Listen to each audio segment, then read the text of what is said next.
Hello mga guys, welcome back to my channel, Just Automotive mga guys. Nagpupuler tayo ng ng injector sleeve. Meron po tayong bubunutin po dyan. Kaya lang po, isa na lang po nyan.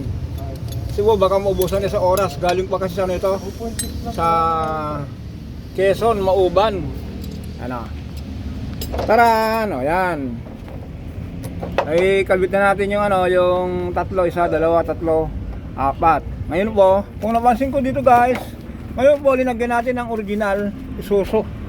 Kasi po, ang ikinabit po ng ang ilagay na po ng mga mekaniko dun sa kanila, nilagyan po nila ng sinulid. Tapos po, yung mga oil seal po, hindi siya sukat para sa kanya. Unang ng karayo. Ano po yan, ang ginawa po nila, dahil alam mo na minsan guys, kasi po yan, kung province po tayo, medyo mahirap ang pyesa, doon nagagamit yung yung diskarte ni Mang Kanor. Di ba po ba? Kasi kung diskarte talaga ni Mang Kanor po, obra naman, sabi nga ni Sir. Ilan taon na sa ito, Sir? Dalawa po. Dalawa. Ngayon pa lang nagloko. 2 taon. Kaya lang sabi ni Sir, hindi niya alam yung story nito. Pero sa ngayon, lately, mga ilang linggo na, sabi niya bakit dumadami yung diesel ko. Tapos check niya yung bakit yung yung langis ko dumadami. Ayun pala yung diesel po na pupunta na sa langis. Kasi ganito yung kasi mga guys. Ito po, linya po ng po niyan. Linya po ng diesel po ito. Ito po yung pinaka-sleeve niya. Kung ilalagay natin ganyan mga guys, eksakto po niyan, may butas po niyan, yan. Kung maluwag po ito po, yung pressure po ng ng diesel po, pupunta po diyan. Dahil po ito po nakatotok sa cylinder head, lalabas po yung diesel dito, may halo sa sa oil. O kaya ito naman po, ganun din. Kung maluwag po ito, diesel naman po ito, pupunta rin sa sa langis. Ito naman mga guys, kung ito po ang sira, yung tubig po pupunta sa radiator. Kaya minsan po marami nagte-text, "Yes, bakit ganon?" Yung radiator ko meron diesel. Yan. Ito kasi mga guys, ganito po yan, kunin natin yung isa. Ito po yung natin, special tools natin. Kaya nga po napunta si Sir dito, yung taga Quezon, itong taga Quezon, nakita nila yung gamit natin, di ba? Welding welding rod. Bigay ko na yung sukat. Tornilyo po, cylinder head bolt ng Honda. 10mm, pinamasin shop ko po niyan para magkasya po dito. Yan. Ganito po yan mga guys. Yan. Tapos kung nilagay na po niyan, ilagay natin yung pin. Lagay natin yung pin mga guys. Nahirapan tayo, wala man lang umawak ng camera. Sir, ligawa mo to. Nakanganga ka na lang eh. Hindi sabi. Ayan mga guys. Di ba po ba? Ito po kasi ulitin natin. Ayan, medyo okay na yung paliwanag natin. Ito po kasi cylinder head bolt ng Honda. Ang ginawa ko mga guys, pinabarena ko po niyan hanggang dun sa dulo. Kaya lang, sabi ko nga po, kung hindi nyo kakilala yung gagawa po nito, tatanggihan kayo nito kasi ang dami nang humihingi ng sukat nito. Bakit saan daw ako nagpabutas nito? Wala raw nakakaya. Pero yung kaibigan natin, lang yun, habang minamasahe lang sa likod para malambing natin. Yan. Ito po yun mga guys ulitin natin. Pagkita mo dito bossing. Yan. Kung ito po, ulitin natin ulit lang to. Kung yung o-ring na yan, katulad po nito mga guys, itong tinanggal natin, mga remedyo yan. Kung maluwag po dyan, tingnan nyo mga guys, masikip. Tanggalin natin yung isa. Kasi hindi ko na pinakita kung paano tayo nagtanggal. Ito po, malambot pa ito, kamay lang po ito. Yan. Pansinin nyo yung lagay nila guys. Ito po yun. Malambot po siya, kaya lang maliit. Ito po siya Diretso po ito. Walang laban. Kaya po yung pressure po nito, yung diesel po, pupunta dyan, aakyat. May halo ngayon dun sa langis. Ayan Pero yung diretso.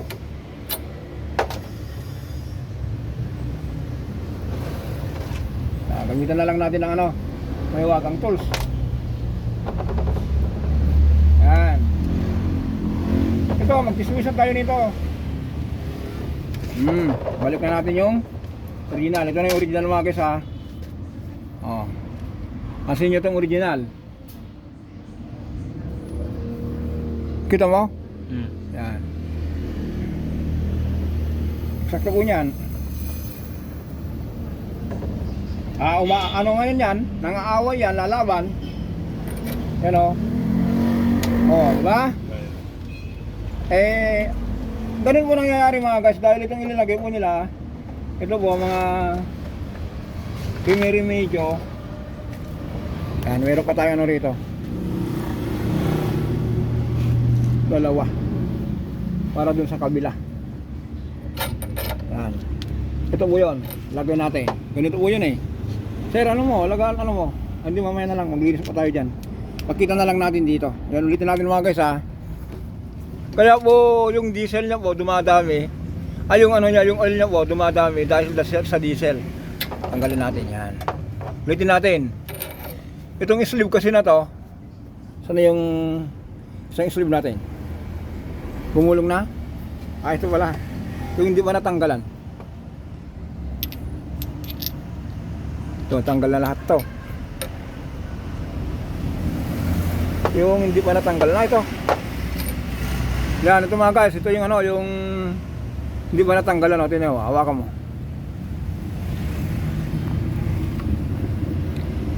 Yan, kasi ninyo mga guys ha. Ito yung kinabit po nila. Medyo po ito. Yan po yung rubber niya po, malaki po ito, binilit nila. Hindi ko katulad yung original na konting ano lang po, tulak lang po, pasok na po siya. Yan o, tanggalin natin. Linagyan doon nga sa kabila sa dos, linagyan na lang ano ng sinulid. Pero yun ang diskarte naman kanor. Ito na mga guys o. Fit.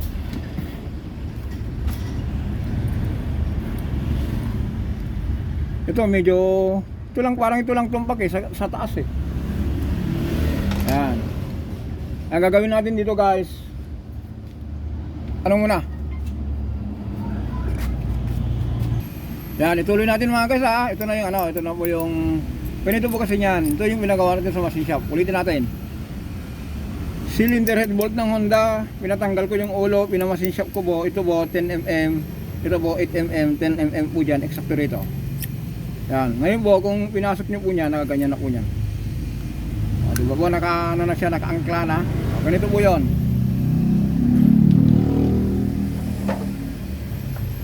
Yan. Kung kung ano po, kung habang inikpitan nyo po ito, iangat niya po niyan. Diba, ganun lang po yan mga guys.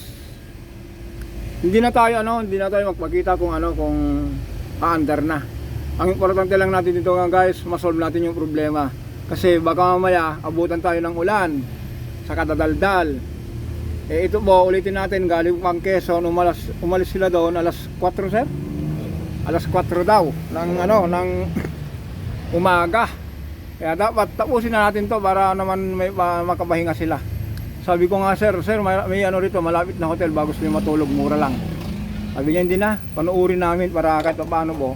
Meron silbi po yung pagod nila po rito. Nakita nila kung paano natin ginawa 'tong sasakyan nila. Kasi sabi nila meron pa silang isang unit. Meron pa kayong isang unit, sir? Meron pa. Meron pa siyang unit, nakatatlong bukas na raw. Pina-rebuild na raw po ito. Ganun pa rin daw. Tapos ngayon daw, ang hinatol po ng mekaniko, sir, cylinder head daw. Pero sabi ko kay sir, dalhin nyo po rito, check natin. Okay, tama na mga guys. Hanggang dito na lang po tayo. Nagpalit lang po tayo ng tatlong oil seal. Kung tatlo guys, ito lang po. Isa, dalawa, tatlo. At least kung kasi mga guys, minsan po sinasabay ko yan, kaya lang nakita ko po wala pa naman tama, sayang naman. Kasi nasa rin po ito, more or less 100 din isa. 4 po niyan.